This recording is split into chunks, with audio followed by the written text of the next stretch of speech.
Bab 811. Laporkan kepada komandan, misi selesai, target telah terbunuh. Bagus sekali, bubarkan pasukan di tempat, evakuasi segera, siapa yang bisa lolos adalah dia. Chen Yuan dibombardir oleh lebih dari selusin roket di tengah sungai. Dalam situasi ini, bahkan Superman pun tidak akan bisa bertahan. Kecuali dia membuka kunci darah.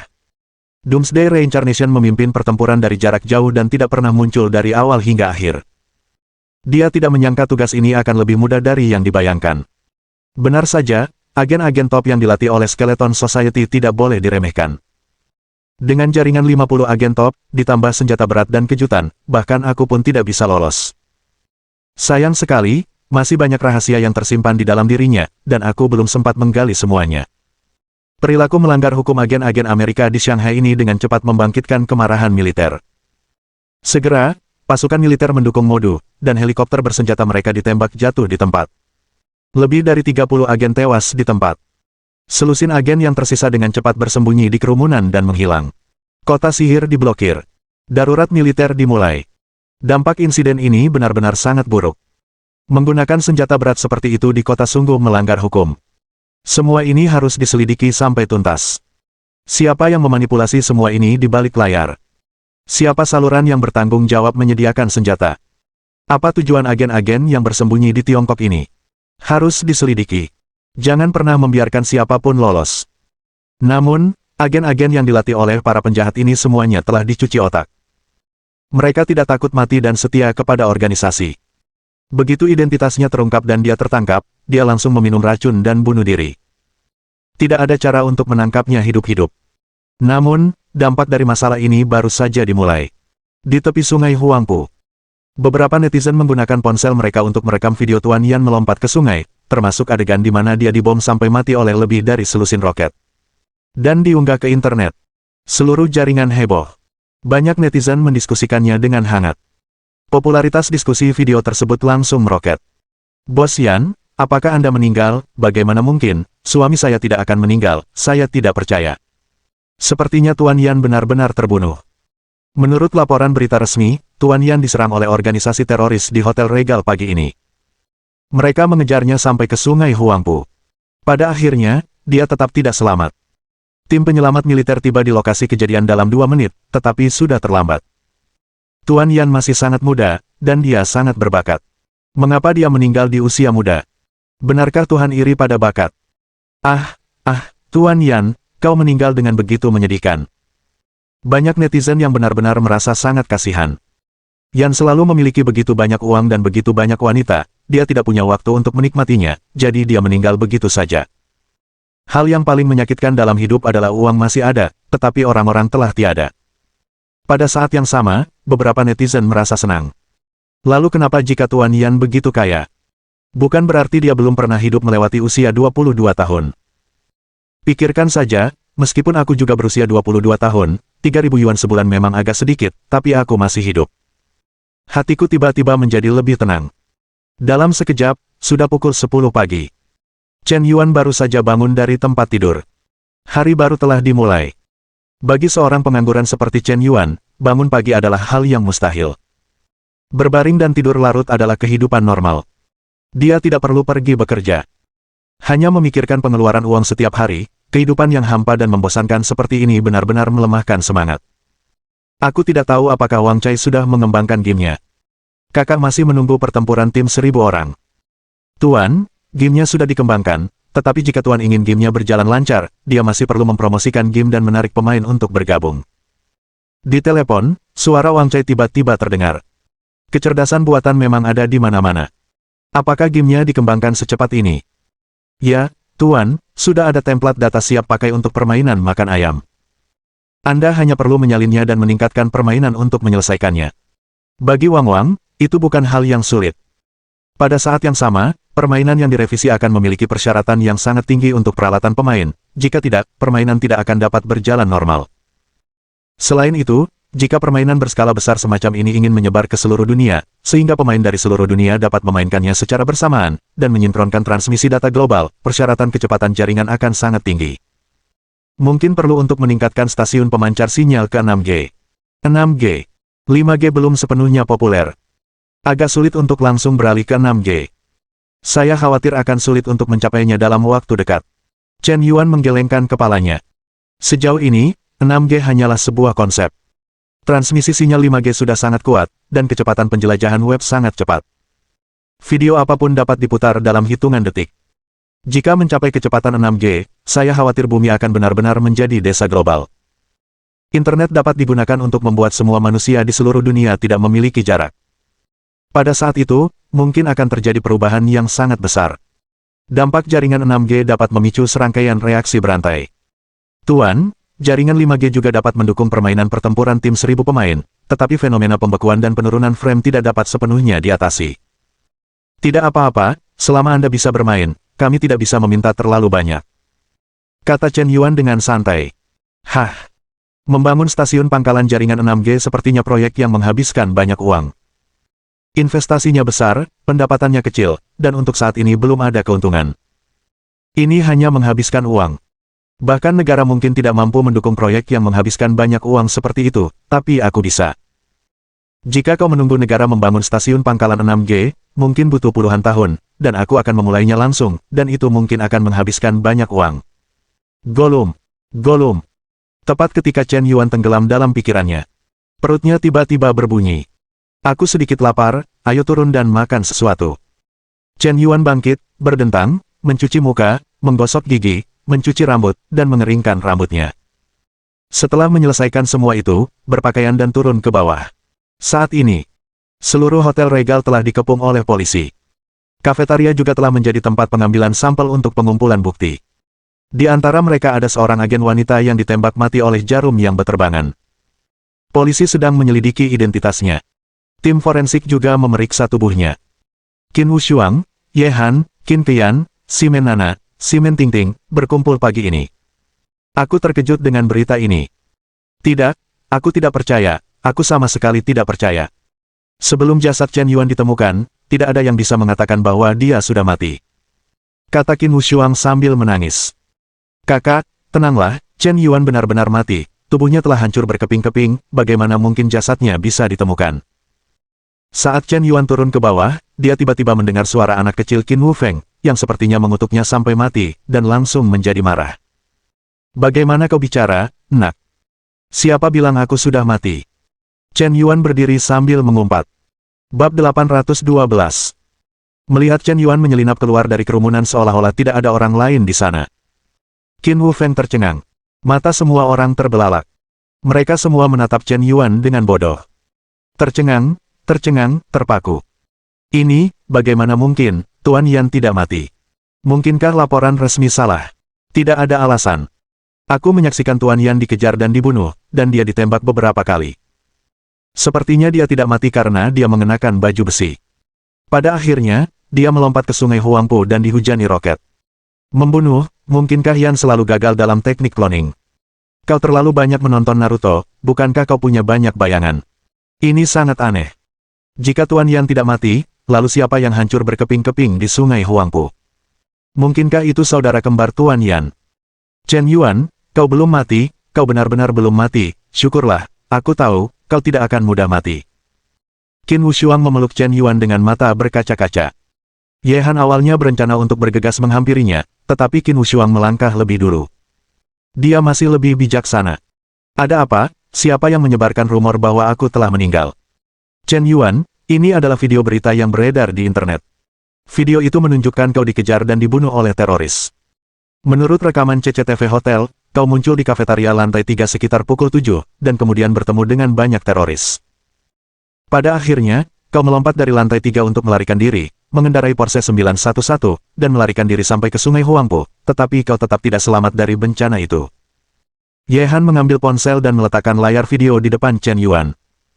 Pria baik hati, pria dalam video itu. Dia benar-benar mirip dengannya. Selain itu, pria ini juga lincah, sangat kuat, kebal terhadap senjata, air, dan api, dan terkena peluru AK, namun tetap terlihat seperti orang biasa. Terlempar oleh ledakan mobil, tetapi masih bisa keluar dari mobil. Menghindari peluru dalam berbagai posisi sungguh mengagumkan. Sejauh menyangkut kemampuan ini, raja pasukan khusus pun tidak sekuat itu. Chen Yuan menatapnya dengan linglung. Dia bahkan bertanya-tanya apakah dia sedang berjalan dalam tidur. Lalu dia diburu saat berjalan dalam tidur. Jika tidak, bagaimana mungkin orang biasa memiliki kemampuan seperti itu? Bukan aku. Aku check-in ke kamar 1615 kemarin. Kupikir sudah terlambat, jadi saya tidak pulang. Saya baru bangun jam 10 pagi ini. Pria dalam video itu sama sekali bukan saya. Chen Yuan menggelengkan kepalanya tanda tidak percaya. Meskipun agak aneh, sudah pasti dia tidak memiliki saudara kembar atau kakak laki-laki. Jika iya, pasti berbeda dari penampilannya sekarang. Karena penampilannya saat ini terbentuk secara bertahap setelah berkali-kali penguatan sistem. Sebelum diperkuat, dia cenderung kurus dan lemah, dan tidak setampan sekarang. Orang ini, kemungkinan besar memakai topeng kulit manusia, atau melalui operasi plastik, ingin berpura-pura menjadi Lao Su demi keuntungan. Tapi kau tidak punya dua kuas. Jika kau bersikeras berpura-pura menjadi aku, bukankah ini jalan buntu? Lalu aku bertemu dengan para bajingan di internet, jadi dingin. Chen Yuan ingin tertawa kecil. Dari mana datangnya bajingan ini, patung pasir, seorang pendukung profesional. Membuatku ingin berterima kasih padamu. Kakak, kau begitu baik, kau memblokir peluru untukku, dan kau bahkan memblokir selusin roket. Sungguh orang yang baik. Mengapa tidak meninggalkan nama? Meskipun aku ingin membalas budimu, aku tidak tahu harus mulai dari mana. Chen Yuan, bagus kau baik-baik saja, tapi kau tetap harus berhati-hati di masa depan. Petik 2. Serangan ini jelas merupakan pembunuhan yang direncanakan sejak lama. Pihak lawan sepenuhnya siap untuk operasi ini dan tidak menghemat biaya. Bahkan beberapa agen AS yang bersembunyi di negara kita pun terungkap. Demi membunuhmu, mereka telah menjadi gila, dan mereka bahkan tidak peduli dengan pengaruh internasional. Sifat masalah ini sangat buruk sehingga belum pernah terlihat sebelumnya. Ye Han berkata dengan serius. Tidak apa-apa. Mereka merencanakan operasi seperti itu dengan segala cara, tetapi gagal. Lain kali, tidak akan semudah ini. Begitu Chen Yuan selesai berbicara, teleponnya tiba-tiba bergetar. Itu Yue Lingxuang yang menelepon. Xiao Yue, aku baik-baik saja gelombang.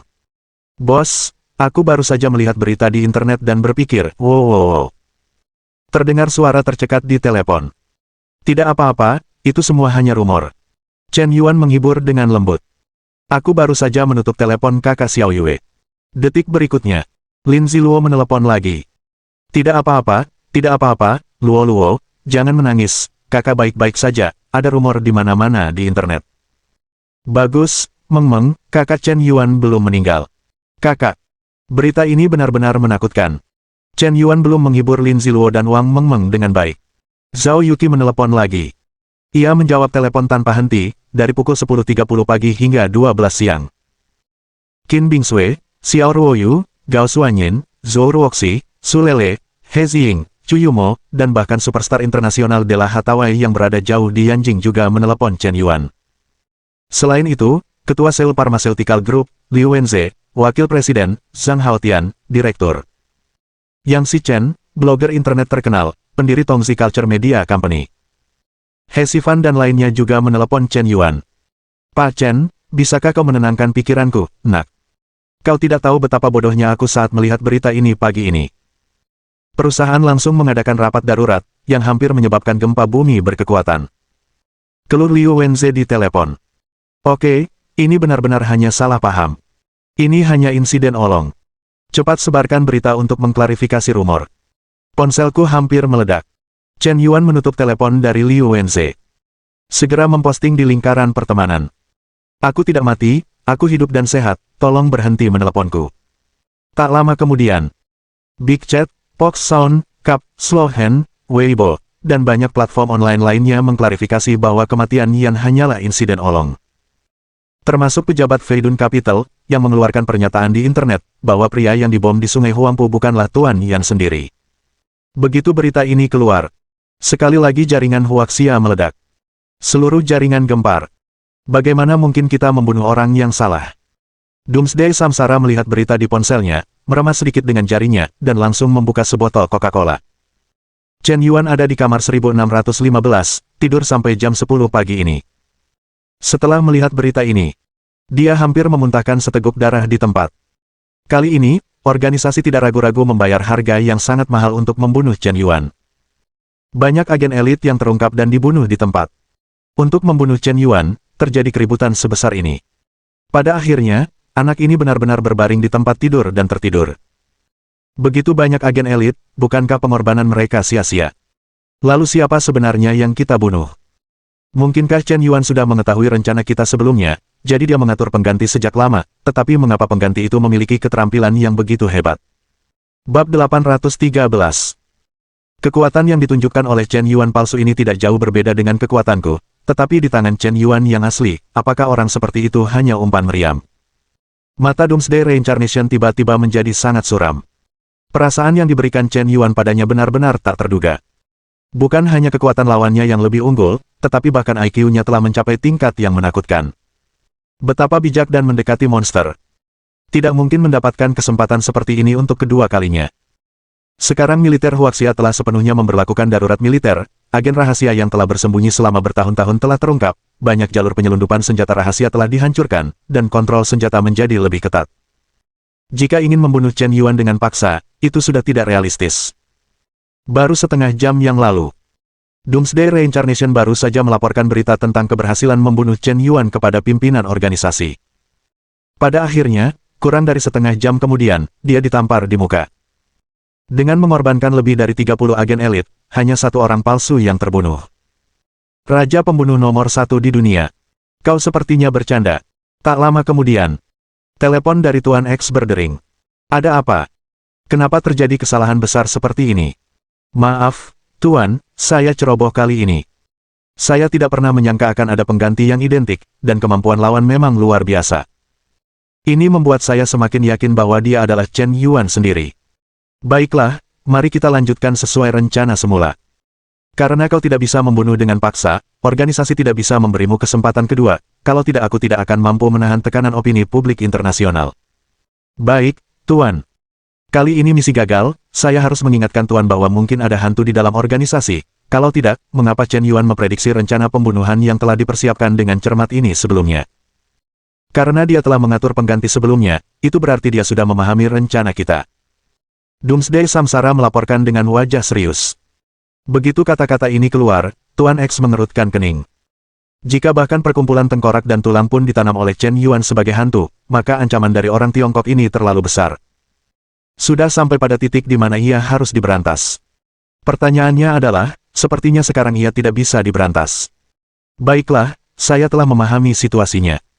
Situasi Anda saat ini sangat berbahaya, tetapi selanjutnya, Anda harus mengatasi semua kesulitan dan menyelesaikan tugas. Ini perintah Presiden, apa kau mengerti? Mengerti. Kata-kata tersebut terbagi menjadi dua bagian. Sejak serangan teroris di Hotel Regal, kakek dan cucu Wei Xiang dan Wei Ziling tidak menginap di hotel, tetapi segera datang ke rumah sakit pertama Shanghai. Setelah beberapa jam pemeriksaan fisik dan tes darah, hasilnya menunjukkan bahwa memang ada semacam neurotoksin dalam darah Wei Xiang. Toksin ini dapat menyebabkan kelumpuhan umum, kejang, dan gejala seperti stroke. Sangat berbahaya. Sedikit kecerobohan akan menyebabkan kematian mendadak orang yang diracuni di tempat. Untungnya, hal itu ditangani tepat waktu, dan ia lolos dari bahaya nyawa. Laporan tes ini, seperti palu berat, menghantam hati kakek dan cucu dengan keras. Membuat mereka benar-benar tercengang. Kakek, kau tidak terkena stroke. Apakah kita benar-benar salah menyalahkan Chen Yuan? Si Yun adalah penjahat di balik peracunan itu. Wei Ziling merasa pandangannya telah hancur. Dia sangat percaya pada Si Yun, seorang pria jujur dengan wajah sederhana dan tulus, dan ternyata orang jujur adalah orang yang paling jahat dan kejam. Sebaliknya, Chen Yuan, yang seorang playboy, ternyata orang baik.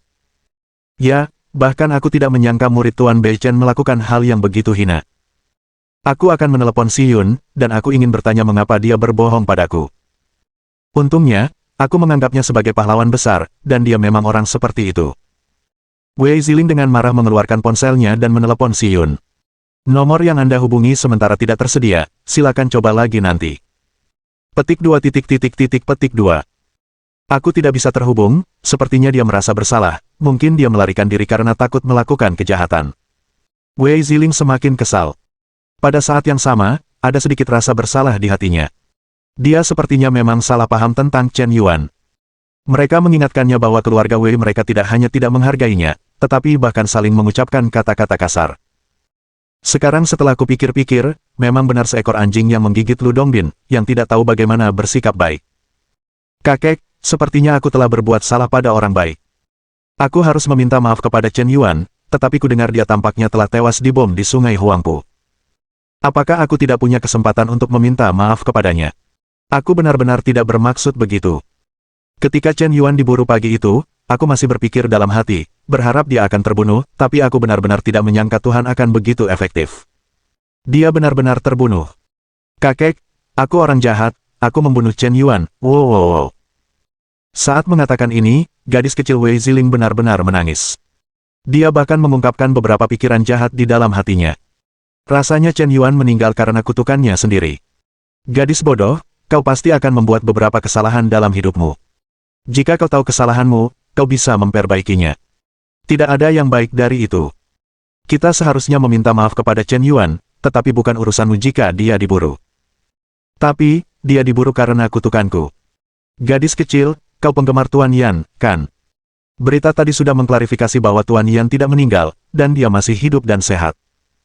Dikatakan bahwa dia baru saja meninggalkan Hotel Emperor 1 jam yang lalu dan difoto oleh paparazzi. Seorang perawat datang untuk menghiburnya. Benarkah? Chen Yuan tidak meninggal, jadi siapa yang terbunuh di Sungai Huangpu?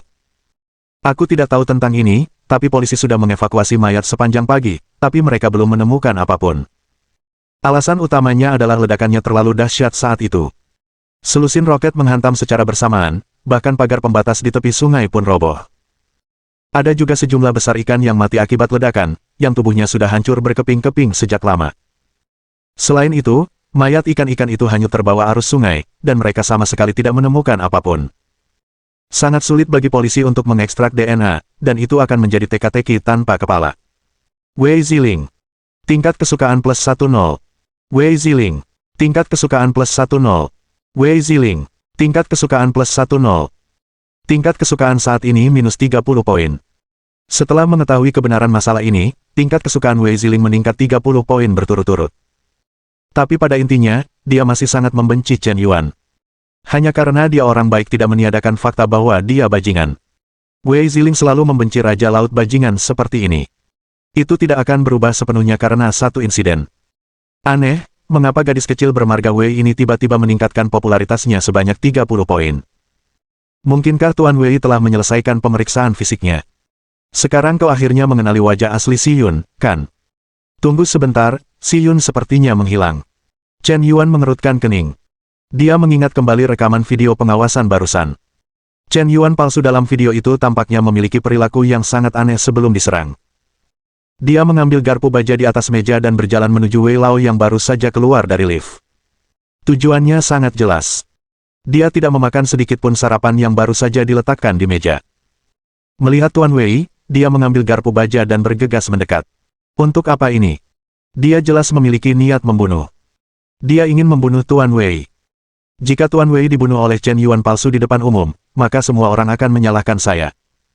Orang ini jelas tidak berpura-pura menjadi saya tanpa alasan. Dia jelas ingin menjebaknya. Sial. Bajingan ini tidak mungkin Si Yun, kan? Dia mahir dalam keterampilan medis, memiliki latar belakang yang luar biasa, dan kemampuannya untuk menyamar normal. Dia juga lincah dan dapat membunuh orang dengan jarum terbang. Intinya, jika Wei Xiang pergi ke rumah sakit untuk pemeriksaan hari ini, begitu terdeteksi adanya bahan beracun dalam darah, Si Yun, murid Raja Obat, pasti akan hancur. Untuk melindungi reputasinya, dia tidak ragu untuk membunuhnya. Ngomong-ngomong, menyalahkan Lao Su. Apakah kau berencana membunuh dua burung dengan satu batu? Bab 814. Chen Yuan samar-samar menebak identitas penipu itu dari beberapa petunjuk. Tidak mungkin seseorang berpura-pura menjadi dirinya tanpa alasan. Apalagi menghalangi senjata untuknya dengan begitu baik hati. 80% dari mereka merasa tidak nyaman dan berniat baik. Hanya saja Si Yun sedikit kurang beruntung. Secara kebetulan, ia bertemu dengan sekelompok bajingan dari internet gelap ini. Baiklah, sepertinya para eksekutif puncak internet gelap masih belum memiliki ingatan yang panjang, jadi tidak perlu ada. Chen Yuan kembali ke ruang bawah tanah Villa di Bun. Masuk ke internet gelap. Tanpa ragu-ragu, ia meluncurkan misi pencarian. Total ada orang yang menjadi target misi ini. Semuanya adalah tokoh penting internet gelap. Mereka tersebar di seluruh dunia, dan sebagian besar terkonsentrasi di Amerika Serikat. Daftar tokoh penting ini adalah informasi rahasia bagi orang lain, tetapi bagi Chen Yuan, tidak sulit untuk mengetahuinya. Chen Yuan mengurutkan informasi identitas mereka satu per satu. Satu demi satu, mereka dicantumkan dalam daftar hadiah. Untuk tujuan tugas tingkat terendah, hadiahnya semuanya di atas 700 koin gelap, yang kira-kira setara dengan juta koin Huaxia. Para eksekutif inti telah menawarkan hadiah lebih dari 30 koin gelap.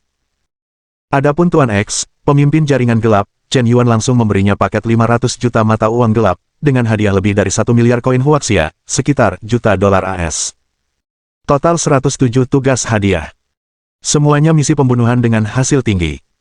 Seketika, pembunuh global hampir gempar. Apakah misi yang dirilis di web gelap ini dapat diandalkan atau tidak? Ada misi penyelamatan yang dirilis sebelumnya, dan misi untuk mencuri teknologi mesin litografi. Saya belum pernah mendengar ada yang menyelesaikan kedua misi ini sampai sekarang. Ya, yang lebih saya khawatirkan adalah, setelah mendapatkan koin gelap untuk komisi misi, dapatkah koin tersebut ditukar menjadi dolar AS? Baru-baru ini, ada kabar di dunia maya bahwa dark web yang kita akses bukanlah dark web yang dulu, melainkan situs web palsu yang disalin oleh seseorang menggunakan teknik peretasan komputer.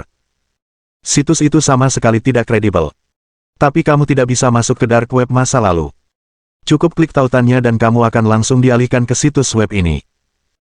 Ayo kita semua pergi, dark web itu cuma omong kosong, itu benar-benar jebakan. Jangan menerima tugas di situs web ini lagi di masa mendatang, risikonya terlalu tinggi, dan Anda sama sekali tidak dapat menjamin keamanan informasi Anda.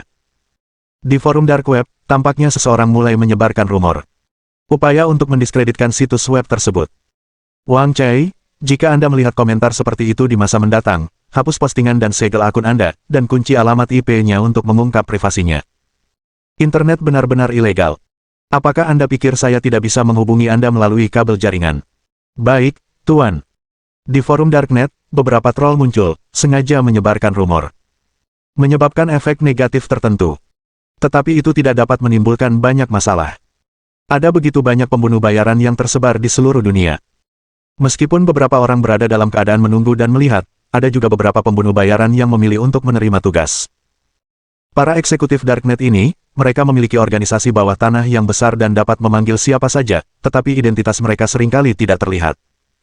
Beberapa pejabat tingkat tinggi bersembunyi di dunia sipil, dan mereka hanyalah karyawan biasa. Ketika identitas mereka tidak terungkap, mereka adalah bos besar.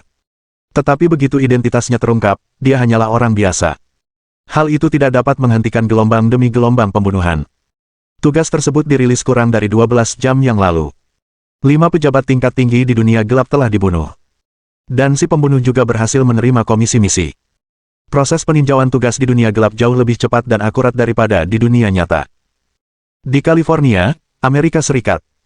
Seorang pria kulit hitam melihat ke dalam mesin ATM, komisi penuh sebesar 500 juta dolar AS, dan dia sudah sangat gembira hingga tak bisa menahan diri. Luar biasa. Misi ini terlalu mudah. Aku hanya mengikuti instruksi misi dan menembak seorang kurir tua, dan aku dibayar 500 juta dolar. Mengonversi koin gelap menjadi dolar AS hampir instan. Sangat nyaman. Sial. Ini ritme menjadi kaya. Aku harus cepat mendapatkan tugas berikutnya. Begitu orang lain mendahuluiku, aku akan kehilangan banyak. Ada sedikit keserakahan di mata Black. Tugasnya sangat mudah, tetapi komisinya 10 kali lebih tinggi daripada tugas sebelumnya yang dia ambil. Ini sangat keren. Blake ingin menghasilkan kekayaan secara diam-diam, namun, berita tersebut menyebar di dark web secara tidak sengaja. Hadiah yang ditawarkan sepenuhnya asli. Komisi mata uang gelap dapat dikonversi ke mata uang negara manapun, dan tiba hampir seketika. Tersisa 102 misi hadiah. Misi itu dengan cepat direbut. Para pembunuh di seluruh dunia telah beraksi. Gelombang demi gelombang pembunuhan, pembantaian gila-gilaan dilancarkan terhadap para pemimpin puncak dark web. Para pembunuh ini tidak peduli siapa Anda. Mereka mengambil uang orang untuk menghilangkan bencana bagi orang lain. Jika Anda adalah anggota elit politik AS, mungkin mereka akan memiliki sedikit rasa malu, tetapi pada kenyataannya, sebagian besar orang dalam daftar hadiah yang ditawarkan oleh Chen Yuan hanyalah orang biasa. Setidaknya identitas mereka sebenarnya hanyalah orang biasa. Tugasnya mudah dan komisinya tinggi. Tugas semacam ini seperti mengambil uang. Para eksekutif puncak jaringan gelap menderita pembalasan brutal dan berdarah untuk sementara waktu. Hanya 3 hari kemudian, 107 pejabat Blacknet berpangkat tinggi hampir dibantai. Hanya Tuan X yang selamat karena keberuntungan. Karena Tuan X mengenakan topeng sepanjang tahun, ia sangat mementingkan perlindungan identitasnya. Bahkan personel inti dari Dark Web pun tidak tahu seperti apa rupa Tuan X, jadi wajar saja mereka tidak dapat mengetahui identitas aslinya. Itulah mengapa ia mampu melarikan diri. Setelah pertempuran ini, Dark Web runtuh dan benar-benar musnah. Sejak saat itu, tidak ada Dark Web di dunia, hanya Dark Web. Dan Chen Yuan tidak mengeluarkan banyak energi untuk menghancurkan Dark Web sama sekali. Ia hanya menawarkan hadiah sebesar 30 miliar dolar AS. Jika dihitung dengan potongan 30,00% di Dark Web, pembayaran sebenarnya hanya sedikit di atas 20 miliar dolar AS. Dunia bawah tanah ini, yang dikenal sebagai organisasi pembunuh terbesar di dunia, hancur begitu saja. Benar saja, kemampuan uang memang tak terkalahkan. Setidaknya dibutuhkan 1 atau 2 tahun bagi Chen Yuan untuk melakukan hal semacam ini sendirian. Baru saja dilaporkan bahwa seorang pembunuh menerima komisi setelah menyelesaikan tugas hadiah. Dia segera menukarkannya menjadi dolar AS dan membawa pergi sejumlah besar uang tunai. Perilaku ini dengan cepat menarik perhatian FBI dan meluncurkan penyelidikan. Saudara ini ditembak dan dibunuh saat melarikan diri. Dia sangat bodoh. Saya menasihati semua orang, jangan terbawa suasana ketika Anda memiliki uang.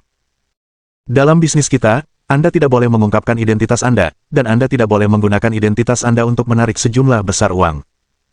Ya, orang tua di atas sana benar. Jika Anda ingin menggunakan uang, Anda dapat menukarkannya dengan sejumlah kecil uang tunai, atau Anda memiliki akun tidak terdaftar sendiri. Jika itu tidak cukup, Anda cukup menyimpan uang di Darknet. Bagaimanapun, mata uang gelap dapat digunakan kapan saja. Menukarkan uang tunai dan menarik semuanya justru akan mengungkap identitas Anda. Mata uang gelap memang dapat ditukarkan kapan saja, tetapi tidak selalu dijamin dapat ditukarkan kapan saja. Jika situs webnya mengalami gangguan, bukankah uang kita akan ditarik? Bab 815. Chen Yuan melihat topik yang dibahas oleh beberapa pembunuh di forum Dark Web. Sebuah pikiran terlintas tanpa disadari. Mata uang gelap mungkin harus dipisahkan dari Darknet dan menjadi mata uang digital terpisah. Tidak hanya Darknet yang dapat digunakan, tetapi juga pasar global dapat digunakan untuk transaksi. Di Feidun Capital, Big Chat TV, Cap App, Pangu Mobile Phone, mata uang ini dapat diakui di antara banyak perusahaan. Anda dapat menggunakan koin gelap untuk membeli ponsel, mengisi ulang pulsa dan memberi tip, membeli mobil, real estate, toko, dan banyak lagi.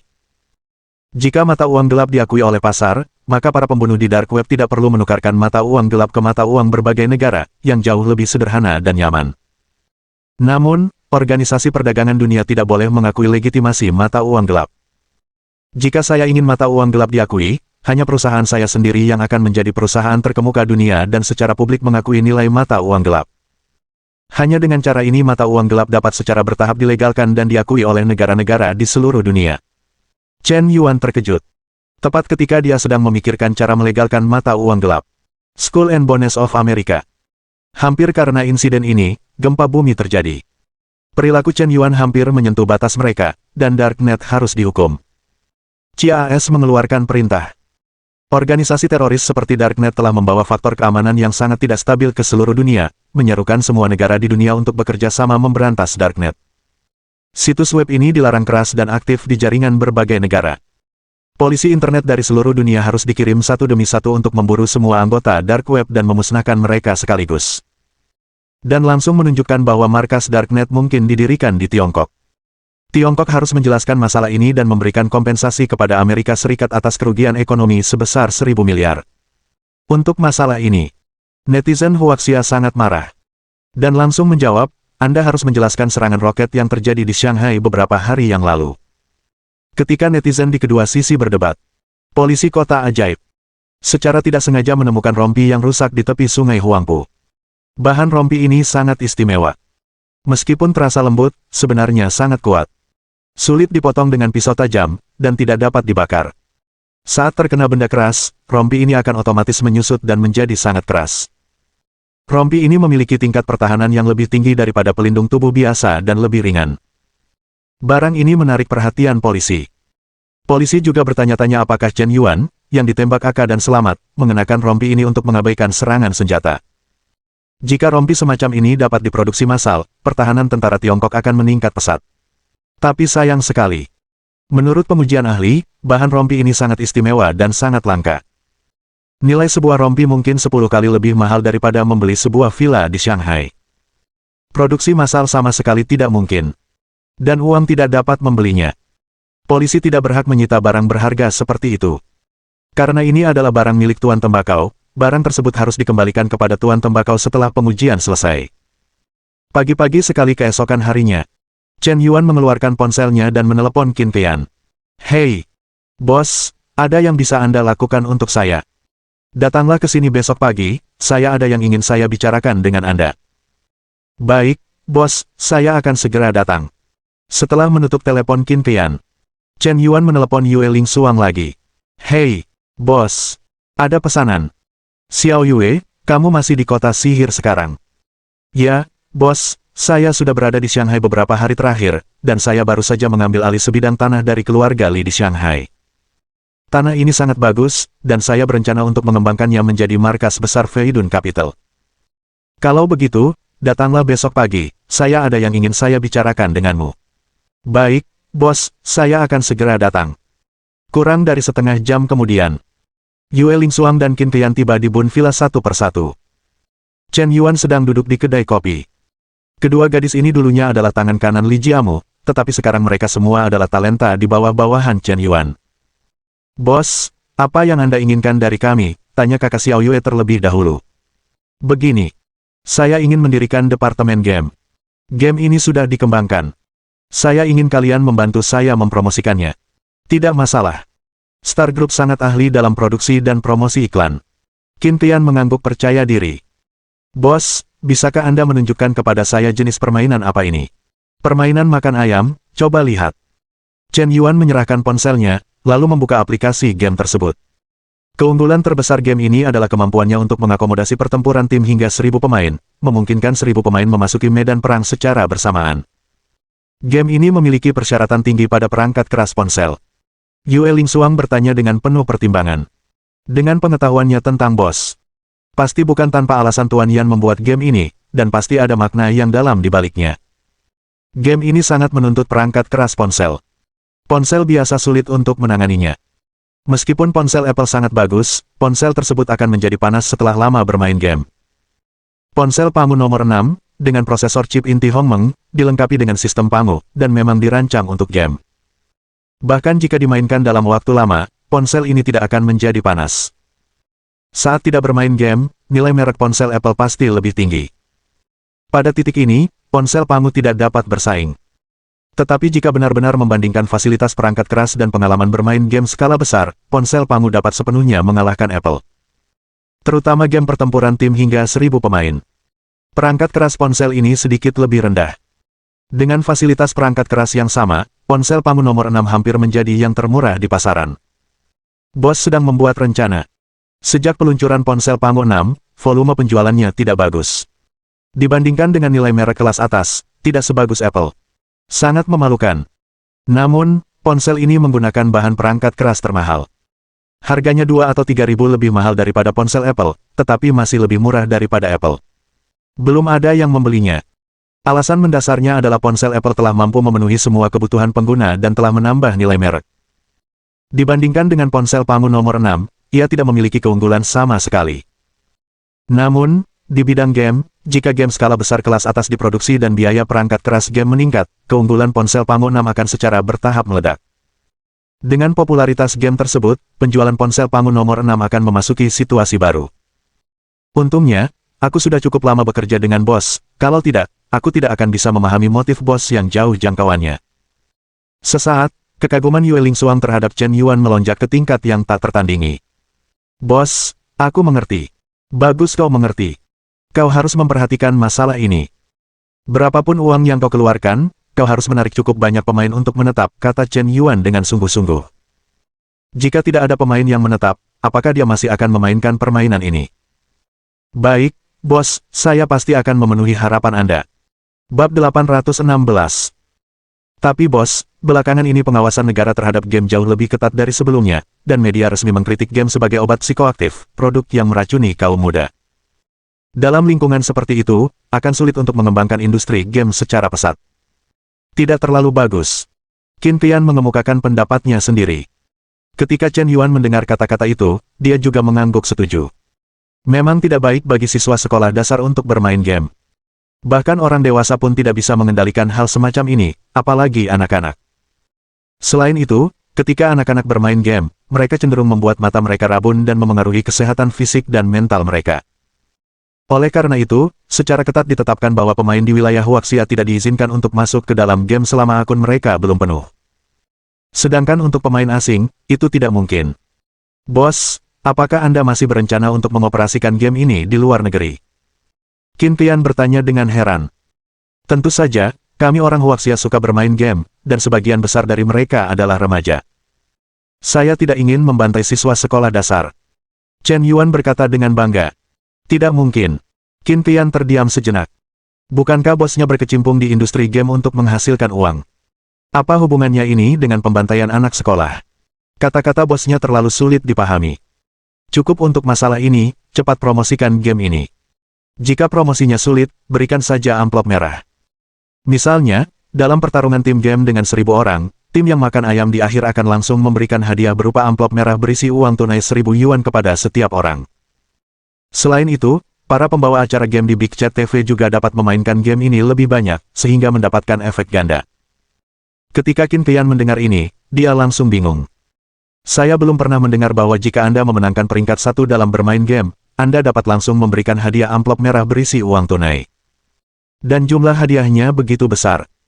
Itu berarti semakin banyak pemain game, semakin banyak kerugian yang akan Anda alami.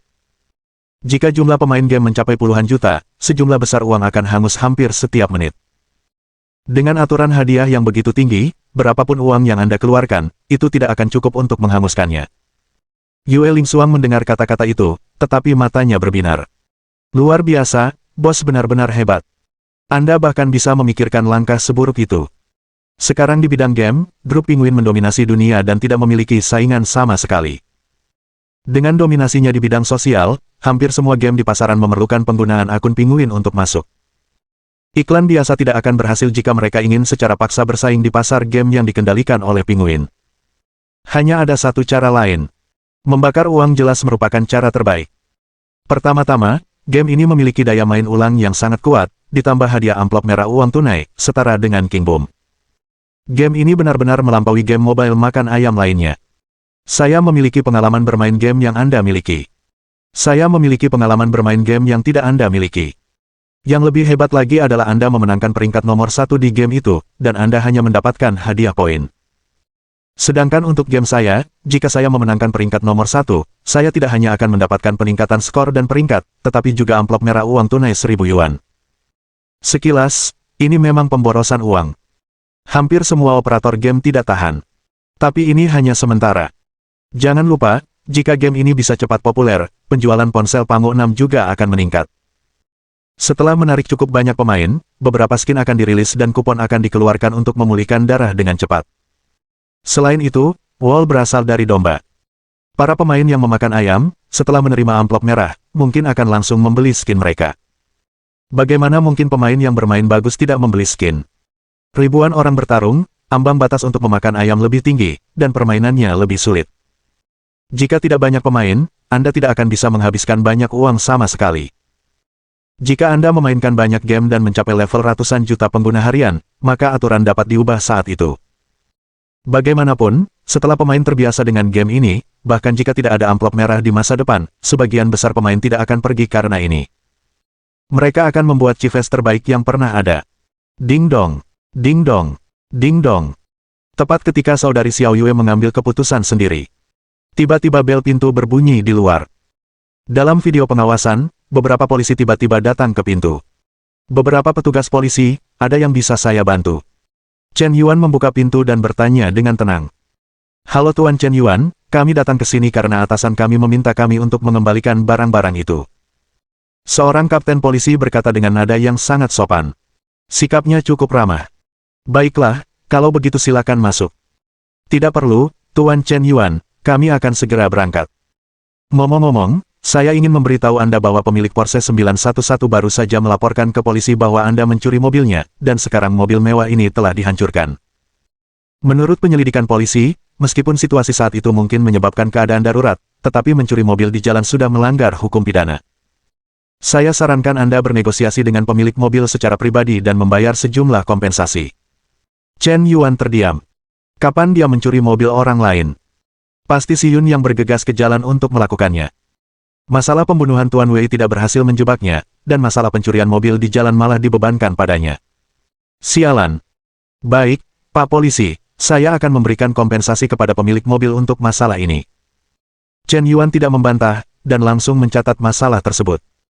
Lagi pula, Porsche 911 tidak mahal, bahkan jika itu edisi ulang tahun kelas atas, 3.8T, 650 tenaga kuda, harganya hanya sedikit di atas 300 juta. Tidak perlu ke pengadilan. Dan bahkan jika itu gugatan, dia kemungkinan besar akan kalah. Sulit dijelaskan. Baiklah kalau begitu, saya akan memberitahu Anda informasi kontak pemiliknya. Anda dapat bernegosiasi secara pribadi, ini barang Anda, silakan periksa.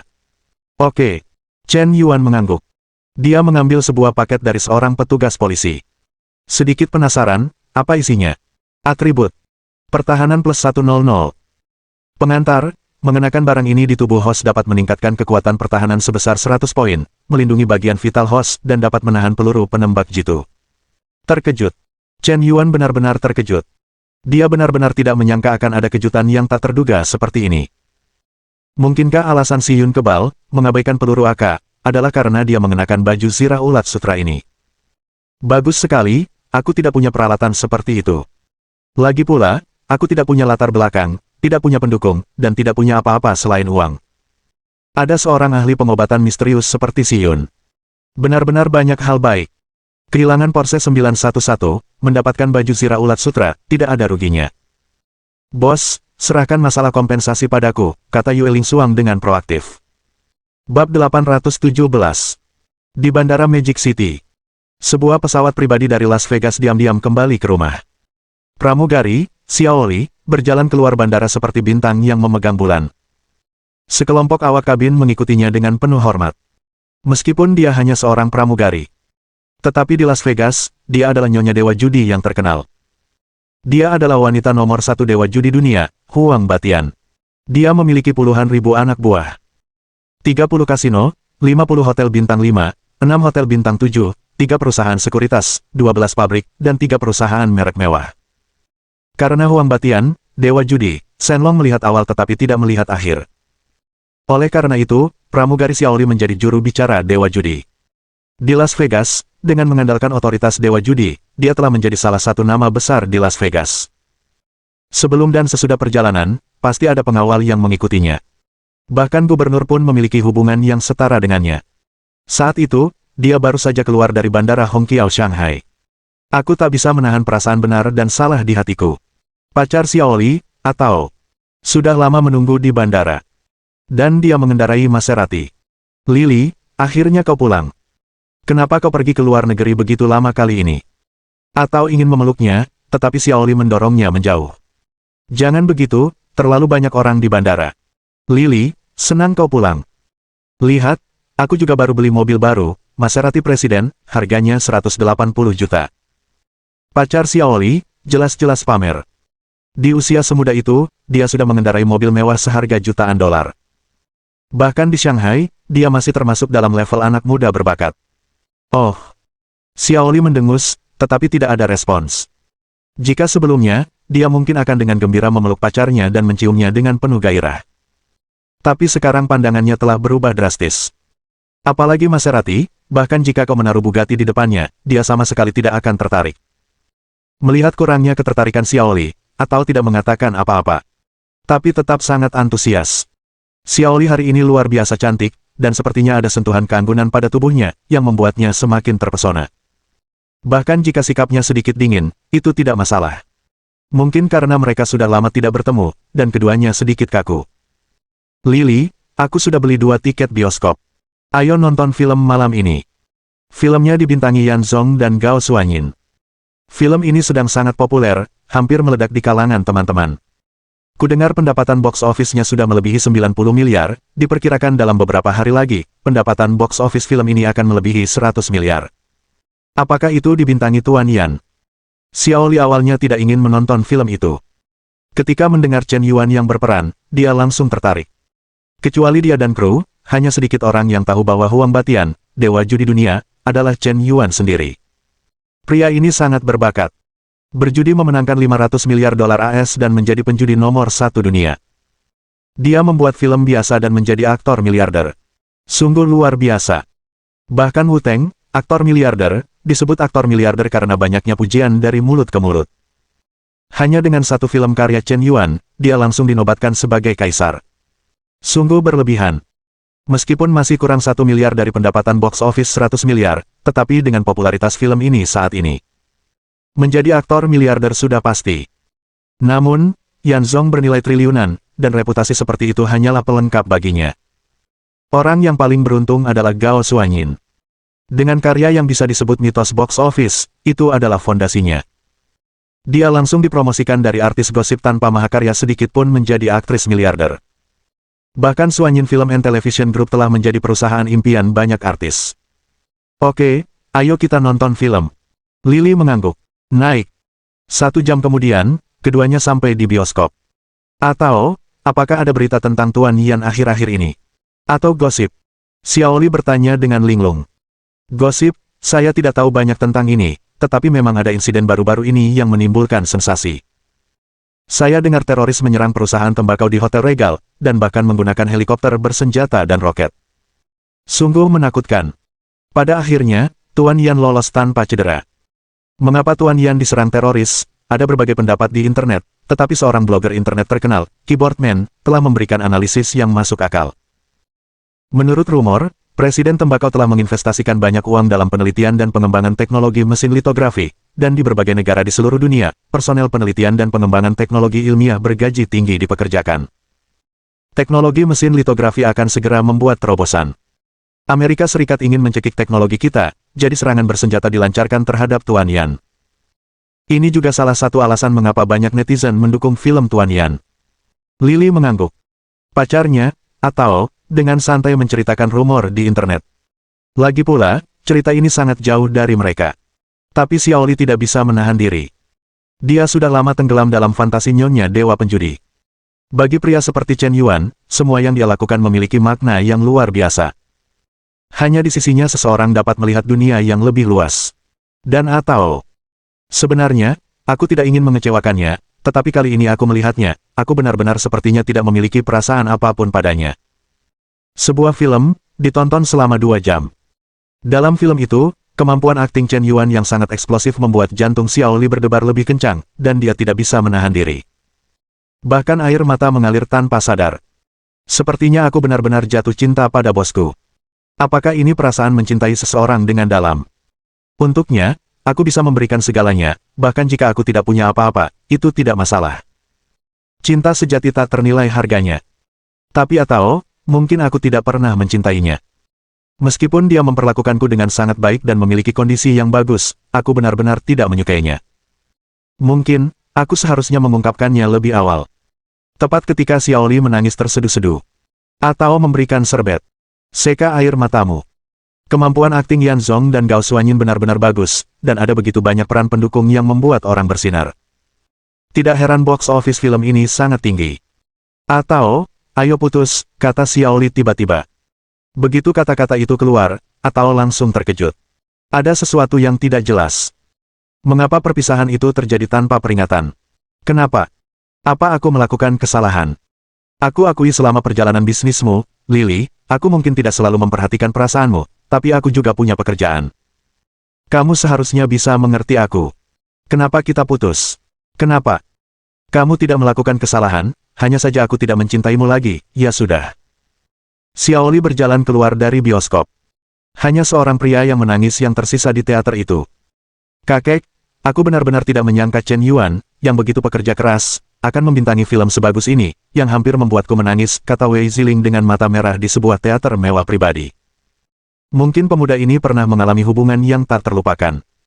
Dia bisa meluapkan emosi yang begitu menyayat hati dalam karya film dan televisi, dia pasti pernah mengalami hal-hal yang sangat menyedihkan. Jadi, mungkinkah Chen Yuan juga pernah terluka karena cinta? Tentu saja, Ziling. Jangan hanya melihat orang dari permukaan. Pria yang secara lahiriah suka berselingkuh mungkin sebenarnya tidak begitu, dan pria yang jujur di permukaan mungkin sebenarnya tidak begitu jujur. Bukankah kau pernah mengalaminya, kata Wei Laoyi dengan wajah ramah. Pada saat itu, seorang kepala pelayan parubaya tiba-tiba masuk. Tuan Beichen telah meninggalkan gunung. Begitu kata-kata itu keluar, wajah Wei Xiang yang tadinya tenang tiba-tiba menjadi gelisah. Bab 818. Apakah Tuan Beichen benar-benar akan keluar dari gunung? Tetua Wei sudah sangat tua, tetapi saat ini ia sangat terkejut hingga tak bisa berkata-kata. Ya, Tuan, menurut kabar dari keluarga Qin, Tuan Beichen akan datang ke ibu kota dalam 3 hari, dan ia akan mengirimkan kartu ucapan kepada sesepuh keluarga Qin. Kabar ini baru saja tersebar, dan hampir mengejutkan semua keluarga tradisional di Shanghai. Banyak juga keluarga tradisional di seluruh negeri yang menantikan kabar ini. Di antaranya, keluarga Sima di Taiyuan, keluarga Xiao di Guangzhou, keluarga Zheng di Shenzhen, Jingcheng, Jiang, Liu, Wei, dan banyak keluarga terkemuka lainnya hampir secara kolektif mengirimkan ucapan selamat datang kepada Tuan Beichen. Pelayan itu juga berkata dengan wajah gemetar. Percakapan antara pelayan dan Tuan Wei membuat Wei Ziling di sampingnya sedikit bingung.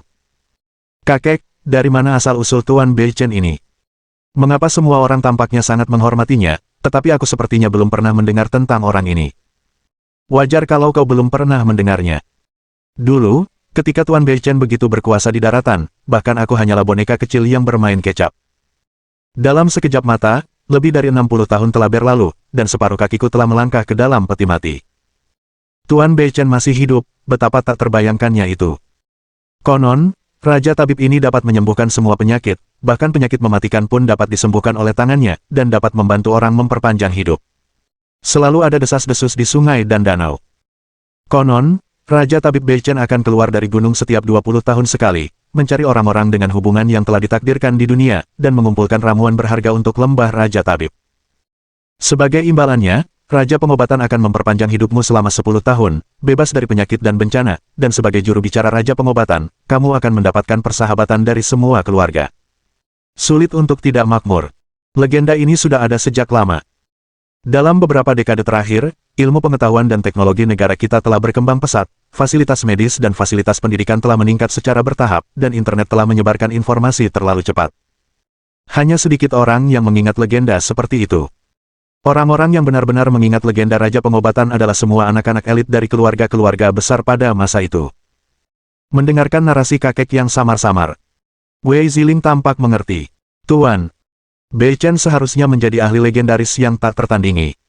Ia adalah sosok misterius di dunia ini. Keberadaan semacam ini, di mata orang awam, tidak ilmiah, tetapi jika memang ada di dunia nyata, itu sangat misterius dan menakjubkan. Sama seperti naga dalam zodiak Tiongkok. Orang modern belum pernah melihat makhluk seperti naga. Naga hanya ada dalam legenda.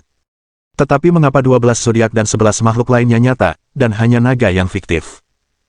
Apakah karena Anda belum pernah melihat naga, sehingga Anda menyangkal bahwa naga yang tercatat dalam buku-buku kuno itu fiktif? Seberapa luas alam semesta?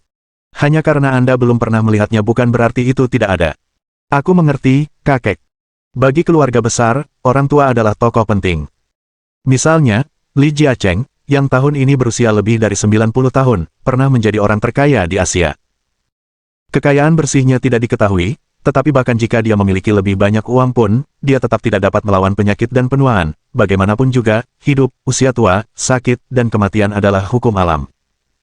Bagi orang-orang seperti itu, jika mereka bisa memperpanjang hidup mereka selama 10 tahun, aku khawatir mereka akan melakukan segala upaya untuk menjilat Raja Pengobatan.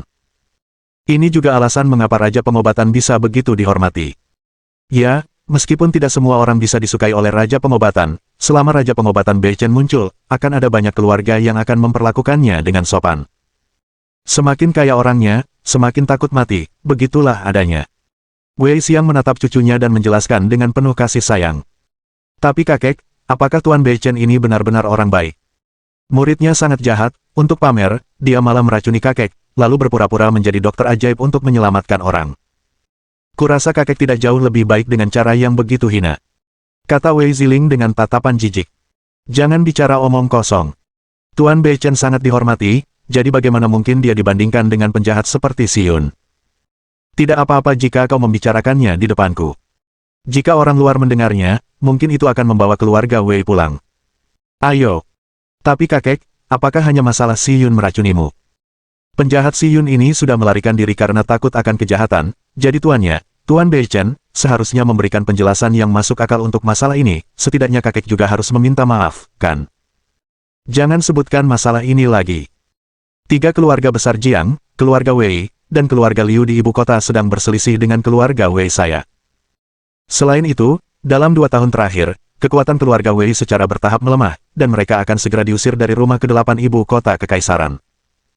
Di luar keluarga, pada saat ini, lebih baik jangan membuat masalah tambahan. Wei tua menggelengkan kepalanya dan menghela napas. Keluarga Wei lemah, jauh kurang makmur daripada 7 keluarga besar lainnya. Ternyata putranya, Wei Wuya, adalah talenta terkenal di ibu kota kekaisaran saat itu. Masa depannya cerah, di usia awal 30-an, ia telah memegang posisi tinggi dan telah terdaftar sebagai objek pelatihan utama. Sayang sekali Tuhan iri pada talenta. Wei Wuya berusia 35 tahun dan tenggelam untuk menyelamatkan orang lain. Ibu Wei Ziling juga mengiris pergelangan tangannya karena depresi. Wei Ziling kehilangan orang tuanya di usia yang sangat muda dan harus dibesarkan oleh kakeknya. Mengenai garis keturunan keluarga Wei, kecuali Wei Wuya, yang lainnya semuanya kaya raya dan playboy, tidak ada yang sebaik yang lain. Mereka ingin memastikan kemakmuran keluarga, dan tidak dikeluarkan dari peringkat 8 keluarga besar. Kurasa hanya ada satu cara, yaitu menikah. Wei Ziling masih muda, dia mungkin tidak tahu bahwa seseorang dari keluarga Jiang dan keluarga Liu sudah menyukainya. Diperkirakan dalam beberapa tahun, dia akan menjadi korban keluarga tersebut. Ini juga misi keluarga besar. Pernikahan tidak pernah gratis, tetapi transaksi yang melibatkan kepentingan. Baiklah kalau begitu, kakek. Aku tidak akan membahas masalah ini, beri aku uang. Untuk apa kamu minta uang? Bukankah biasanya kamu mendapat uang saku 5.000 yuan setiap bulan? Apakah akan habis secepat ini? Aku ingin mentraktir Chen Yuan makan dan membelikannya hadiah, sebagai permintaan maafku. Tidak apa-apa, kakek akan mentransfer 1 yuan, simpan saja uangnya. Baik, kakek. Meskipun keluarga Wei telah kehilangan kekuasaan dalam beberapa tahun terakhir, keluarga itu masih sangat kaya, dan beberapa keponakan saat ini memegang posisi tinggi di perusahaan milik negara. Tentu saja, generasi muda hampir semuanya adalah playboy. Untuk mencegah Wei Ziling menjadi playboy, Wei Xiang membesarkannya sebagai gadis dari keluarga biasa hampir sejak kecil. Tentu saja, dia tidak akan sengaja sangat hemat dan memperlakukan cucunya dengan buruk. Dia masih anak-anak, dan dia tidak perlu membeli rumah atau mobil. Selama dia tidak terlalu mengejar barang-barang mewah yang mahal, uang saku 5.000 yuan sebulan sudah lebih dari cukup.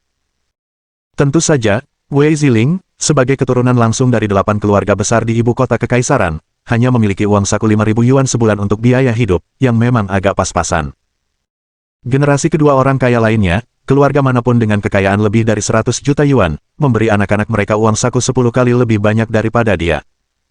Bab 819. Ngomong-ngomong, kakek, bagaimana aku bisa menghubungi Chen Yuan, dan aku belum menambahkannya di WeChat. Bagaimana kalau begini, aku akan menelepon Tuan Qin dan meminta cucu perempuan Tuan Qin untuk menghubunginya. Dia pasti punya informasi kontak Chen Yuan. Kakek, aku ingat saat kakek mengatakan itu. Sepertinya aku tidak terlalu ramah kepada kakak Qin Wushuang hari itu. Aku mengundang mereka berdua makan malam bersama untuk meminta maaf. Lagi pula, Chen Yuan adalah seorang laki-laki. Jika aku mengundangnya makan malam sendirian, itu juga akan sangat memalukan. Menelepon kakak Qin Wushuang, pasti jauh lebih baik. Tetua Wei mengangguk.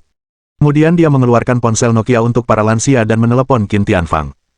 Hei, Pak Wei, apakah hasil tesmu sudah keluar? Aku baru saja akan meneleponmu. Hasilnya sudah keluar. Aku memang mendeteksi neurotoksin dalam darahku. Untuk mencegah kesalahan, aku memeriksanya beberapa kali. Memang benar tidak ada stroke. Untuk mendapatkan kepercayaan keluarga Wei, Si Yun memang menggunakan cara yang tercela. Mendengar hasil ini, Qin Tianfang terdiam sejenak. Pagi ini, ia tiba-tiba menerima kartu ucapan dari Tuan Beichen. Menanggapi hal ini, ia segera memanggil semua anggota keluarga dan mengadakan pertemuan serius. Dalam surat penghormatan ini, Tuan Beichen telah menjelaskan bahwa murid kesayangannya, Si Yun, telah mendapatkan 3 bagian dari biografi aslinya. Ia berharap keluarga Qin dapat menjaga Si Yun. Namun, niat Si Yun tidak benar, dan ia diam-diam meracuni orang lain untuk berpura-pura memaksa, mengabaikan nyawa orang lain. Perilaku seperti ini sungguh menjijikkan. Bagaimana Tuan Beichen menangani hal ini? Tuan Qin, jangan malu. Saya menelepon Anda untuk meminta informasi kontak Chen Yuan. Cucu perempuan saya, Ziling, benar-benar membuat pernyataan yang kurang ajar hari itu. Dia harus meminta maaf secara langsung. Baiklah, saya akan memberikan nomor telepon Xiao Shuang, dan Anda dapat meminta Ziling untuk menghubungi Xiao Shuang. Baik. Tak lama kemudian, Wei Ziling memasukkan nomor ponsel dan menghubungi nomor Qin Wushuang. Namun, panggilan langsung ditolak. Saat ini, Qin Wushuang sedang berpartisipasi dalam kompetisi. Saat ini, acara Aktor Sejati terus populer. Kompetisi promosi untuk 10 kota teratas telah mencapai puncaknya. Persaingan sangat sengit. Mengenai persaingan popularitas di antara para pemain, Ye Han telah disalip oleh Ni Wenxiuzi. Peringkat online telah diperbarui. Saat ini, Ni Wenxiuzi menduduki peringkat pertama dalam popularitas online, total suara, 37.863.255. Peringkat kedua, Ye Han, total suara, 23.658.765. Selisih antara keduanya semakin melebar, dan jumlah suara Ni Wenxiuzi yang menduduki peringkat pertama hampir melampaui Ye Han yang menduduki peringkat kedua dengan 21.000 juta suara. Peringkat ketiga, Sang Guanyu, total suara, 16.932.586. Peringkat keempat, Zhao Yuqi, total suara, 15.687.913. Peringkat kelima, Qin Wushuang, total suara, 13.698.756. Peringkat keenam, Hua Turin, Divisi Jiangnan, total suara, 12.123.698. Peringkat ketujuh, Chen Tiantian, Divisi Guangdong, total suara, 9.897.813. Peringkat kedelapan, Qin Bingsui, Divisi Seoul, total suara, 7.852.693. Peringkat ke-9, Ouyang Ling, Bintang tingkat kedua, total suara, 6.536.978. Peringkat ke-10, Situ Mingyue, dari wilayah kompetisi Sichuan, total suara, 5.165.238. Zhou Ruoxi, yang sebelumnya berada di puncak, telah tergeser dari 10 besar. Chen Yuan cukup khawatir dengan peringkat ini. Terutama Ni Wenxiuzi, yang benar-benar berbakat, tidak hanya bisa bernyanyi, menari, memainkan alat musik, tetapi juga sangat mahir berakting. Sempurna dalam segala hal. Dalam setiap kompetisi program, penampilannya sangat luar biasa, mengalahkan hampir semua lawan di semua bidang. Kurang dari sebulan setelah acara ditayangkan, Ni Wenxiuzi telah mendapatkan lebih dari 2.000 juta pengikut di Fox Sound, menjadi selebriti internet dengan pertumbuhan tercepat, dan kecepatan perolehan pengikutnya hampir sebanding dengan Liu Tianwang. Pada saat yang sama, akun Liu-nya mendapatkan 900 juta pengikut. Penggemarnya, 500 juta pengikut. Big Chat TV mendapatkan 600 juta pengikut. Dia hampir populer di seluruh internet. Ye Han mungkin tidak kalah dengan Ni Wenxiuzi dalam hal penampilan, tetapi dalam hal bakat, dia benar-benar kalah telak. Dan Nona Ye Jia tampaknya tidak terlalu peduli dengan kompetisi, dia agak santai. Tetapi Ni Wenxiuzi benar-benar berbeda. Dia bekerja sangat keras. Setiap permainan dianggap sangat serius. Itu juga memenangkan persetujuan semua penonton. Dengan pemain yang begitu hebat, Chen Yuan tidak bisa tidak ingin mengikatnya. Intinya, bagaimana jika dia sangat menyayangiku dan tidak bisa terikat? Baru saja. Dalam benak Chen Yuan, sebuah pemberitahuan sistem tiba-tiba terdengar. Wei Ziling. Tingkat kesukaan plus 10. Wei Ziling. Tingkat kesukaan plus 10. Wei Ziling. Tingkat kesukaan plus 10. Tingkat popularitas saat ini, 0. Setelah melihat ide penelepon, ternyata itu He Jun dari Sai Teknologi. Ini sangat aneh.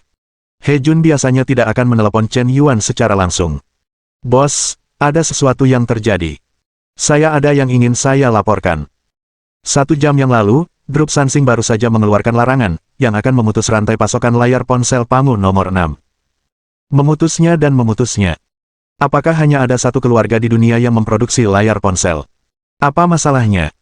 Namun, ponsel kita baru saja mendapatkan popularitas dan reputasi dari program, kru aktor, dan telah memperoleh sejumlah ketenaran dan reputasi. Melihat harapan untuk membangun citra merek ponsel kelas atas, jika kita mengganti layar ponsel sekarang, itu dapat menyebabkan dampak buruk dari mulut ke mulut. Kalau begitu, belilah layar ponsel yang kualitasnya tidak kalah dengan Sansing. Jika kau tidak bisa membelinya, kembangkan sendiri. Jika kau tidak bisa mengembangkannya, teruslah mengembangkannya. Aku akan memberimu tambahan dana penelitian dan pengembangan sebesar 100 miliar. Oke, ini bukan masalah serius. Berita dari mulut ke mulut akan runtuh cepat atau lambat. Lagi pula, tidak ada ponsel Pangu. Apa yang kau takutkan? He Jun merasa lega mendengar nada tenang Chen Yuan. Bos telah mengatakan untuk meningkatkan dana penelitian dan pengembangan. 3 unit habis terjual sebagai target. Tidak masalah. Tepat ketika Chen Yuan menutup telepon He Jun, telepon dari Zhao Yuki tiba-tiba berdering. Hei, Yuki, ada yang bisa kubantu? Chen Yuan, Penguin telah menyerang Big Chat TV. Aku baru saja mengetahui bahwa selama periode ini, seseorang di bawah Penguin diam-diam menghubungi beberapa pembawa acara utama Big Chat TV, dan mereka telah menandatangani kontrak secara pribadi. Ada lebih dari selusin pembawa acara top, tetapi mereka secara kolektif melanggar kontrak dan semuanya ingin beralih ke platform milik Penguin. Saya telah mencurahkan begitu banyak upaya untuk mereka, tetapi mereka ingin mengikuti lalu lintas platform tersebut. Tidak hanya itu, tetapi di masa mendatang, pemirsa di platform tersebut tidak akan dapat masuk langsung ke Big Chat TV melalui pengikatan Penguin, dan departemen resmi juga akan menyebutkan dan mengkritik siaran langsung Big Chat TV. Ada seorang pembawa acara wanita pagi ini. Dia tiba-tiba. Aku tidak tahu kenapa dia melakukan ini. Meskipun super manajemen langsung memblokirnya, dia tetap di-screenshot dan diunggah ke Weibo. Kejadian ini sudah menimbulkan dampak yang sangat buruk, kata Zhao Yuki dengan sedikit lelah. Bab 820. Jangan khawatir, hanya saja beberapa pembawa acara telah berganti pekerjaan, lalu gugat mereka untuk ganti rugi, sebanyak yang seharusnya kamu bayarkan.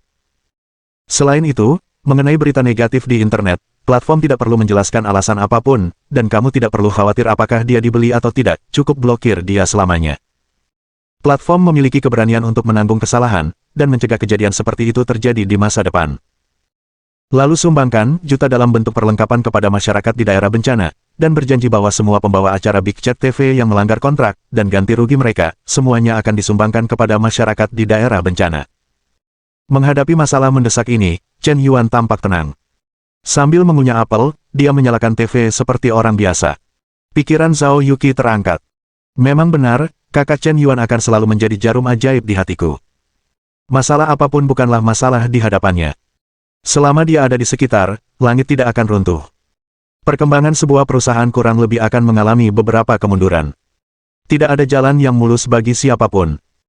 Hanya dengan menghadapinya secara positif dan memperbaiki mentalitas kita, kita dapat membuat pilihan yang tepat di saat krisis dan melangkah lebih jauh. Chen Yuan menutup telepon Zhao Yuki. Kurang dari 2 menit. Liu Wenze menelepon lagi. Kakek Chen, sesuatu terjadi, kali ini benar-benar sesuatu yang terjadi. Dalam nada suara Liu Wenze, ada sedikit keseriusan dan sedikit rasa menyalahkan diri sendiri. Apa yang terjadi? Formula obat kanker baru perusahaan bocor. Di dalam grup, banyak eksekutif dan ahli medis disuap. Sebuah perusahaan farmasi di Amerika Serikat mendaftarkan paten obat spesifik H686 terlebih dahulu, dan mereka kembali menuntut kita karena mencuri rahasia bisnis mereka dan melakukan plagiarisme. Formula medis mereka mengharuskan Seoul Pharmaceutical Group untuk memberikan kompensasi kepada perusahaan farmasi Amerika sebesar 1.000 miliar dolar AS. Ini sangat tidak tahu malu. Masalah ini kemungkinan besar akan dibawa ke pengadilan internasional. Meskipun kita mendapat dukungan negara, mereka tidak ada hubungannya dengan kita, tetapi jika kita kalah dalam gugatan ini, obat kanker baru ini akan terdaftar sebagai obat terlarang internasional di masa mendatang dan tidak akan diakui oleh negara manapun, kecuali negara kita sendiri, dan akan kehilangan pasar global. Krek. Hanya terdengar suara tajam. Liu Wenze sepertinya menamparkan dirinya sendiri dengan keras. Liu tua, apa yang sedang kau lakukan? Aku tidak bisa lepas tangan dari kesalahan atas insiden sebesar ini. Aku mungkin tidak pantas menjadi presiden. Oke, jangan munafik, ini bukan masalah besar, lalu kenapa, kata Chen Yuan tanpa berkata-kata. Bukankah ini masalah besar? Jika kita kehilangan pasar global, kemungkinan besar kita akan kehilangan triliunan modal di masa depan. Jumlah ini cukup untuk menciptakan 5 orang terkaya di dunia. Bukankah ini masalah besar? Liu Wenze terkejut. Dia tahu bahwa Chen Yuan tenang, tetapi dia tidak menyangka dia akan setenang itu. Tidakkah menurutmu itu terlalu banyak uang? Seoul Pharmaceutical Group menghasilkan terlalu banyak uang. Wajar jika orang iri. Wajar jika pesaing muncul. Tidak semudah itu untuk menguasai pasar global. Kau terlalu idealis tadi. Lagi pula, obat kanker baru ini sama sekali tidak bisa menyembuhkan kanker, hanya menghambat penyebaran sel kanker.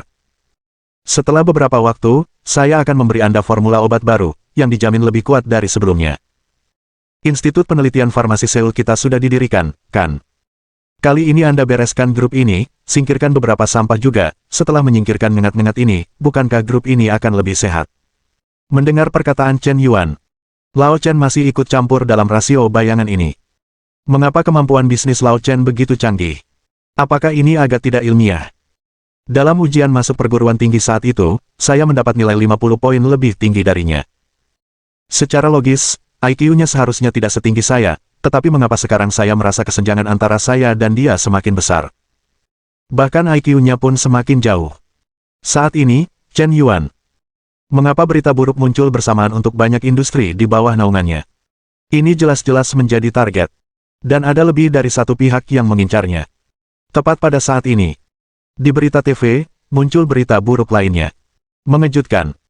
Seorang pasien wanita menggunakan krim penghilang bekas luka abadi setelah operasi plastik, yang menyebabkan luka borok di wajah dan benar-benar merusak wajahnya. Karena tidak bisa menerima bahwa dirinya menjadi monster jelek, dia melompat dari gedung. Polisi mengajukan kasus untuk penyelidikan.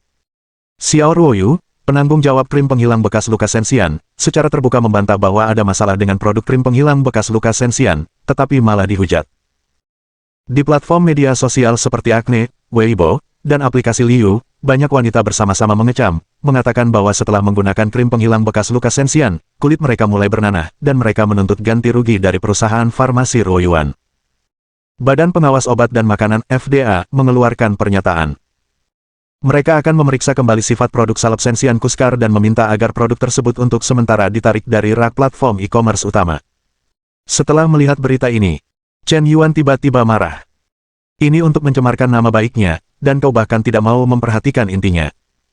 Chen Yuan langsung marah. Ternyata video di akun pribadi Xiao Ruoyu sudah dipenuhi oleh banyak komentar negatif. Xiao Ruoyu, pergilah ke neraka.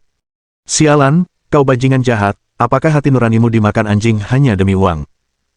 Tampaknya tampan, tapi sayang sekali hatinya seperti ular dan kalajengking. Xiao Ruoyu ini sepertinya berselingkuh dengan Tuan Yan. Kudengar perusahaan farmasi Ruoyuan diinvestasikan oleh Tuan Yan. Jangan memeras suamiku tidak akan ada hubungannya dengan bajingan ini. Tuan Yan juga seekor anjing. Sampah macam apa dia? Dia memilih selirnya secara terang-terangan dan menciptakan suasana tidak sehat di masyarakat. Undian terakhir sudah masuk, dan saya rasa dia akan segera datang. Sangat disarankan agar acara, aktor sejati, dihentikan penayangannya. Acara semacam ini sama sekali tidak ada artinya. 3 pandangan mengikuti 5 indera. Ini adalah diskriminasi penampilan yang khas. Mengapa orang kaya bisa melakukan apa saja dan mengumpulkan sumber daya yang indah ke dalam kantong mereka? Pemilihan aktor apa, bukankah ini pemilihan harem? Petik 2 petik 2. Chen Yuan mendapati bahwa tampaknya ada banyak troll yang muncul di internet lagi. Mulai menyerangnya secara pribadi. Berusaha menggunakan opini publik untuk menyerang dan mendorongnya ke garis depan. Ada aroma hujan pegunungan yang datang dan angin yang memenuhi gedung. Sebagian besar industri Chen Yuan mengalami masalah hampir bersamaan. Begitu banyak hal terjadi pada saat yang bersamaan. Dalam situasi ini, setiap pengambil keputusan akan kewalahan. Tidak ada yang bisa menangani begitu banyak hal sekaligus. Di bawah serangkaian penindasan, hal itu dapat mendatangkan kerugian yang tak terukur bagi industri Chen Yuan. Hotel Bulgari. Di sebuah ruangan mewah, lebih dari selusin tokoh penting berkumpul dengan tenang. Park Jung-jae, putra mahkota Samsung, sebelum ia berpartisipasi dalam pertemuan rahasia ini, bahkan tidak menyangka bahwa Chen Yuan telah menyinggung begitu banyak orang. Di antara orang-orang ini, ada raksasa internet Huaxia, raksasa e-commerce, Red Umbrella Capital, konsorsium Mitsui, konsorsium Morgan, konsorsium Rockefeller, dan konsorsium Rothschild. Dia ingin sedikit tertawa, bagaimana Chen Yuan bisa menyinggung begitu banyak orang. Kau sangat pandai melakukannya, kan? Mohon dukungan dari omom ante-ante sekalian, buat subscribe atau sharekan novel Mimin ke Facebook kalian, agar channel Mimin bisa terus berkembang. Dengan begitu, Mimin bisa lebih semangat untuk up novel seru lain ke depannya. Buat teman-teman yang sudah subscribe dan sharekan novel Mimin, Mimin ucapkan terima kasih sebanyak-banyaknya. Sekiranya teman-teman menghadapi masalah video diputar dalam bahasa Inggris, coba tukar kepada bahasa Indonesia original melalui cara ini. Semasa mendengarkan, pencet tombol setting di atas kanan video, pilih audio track dan tukar bahasa.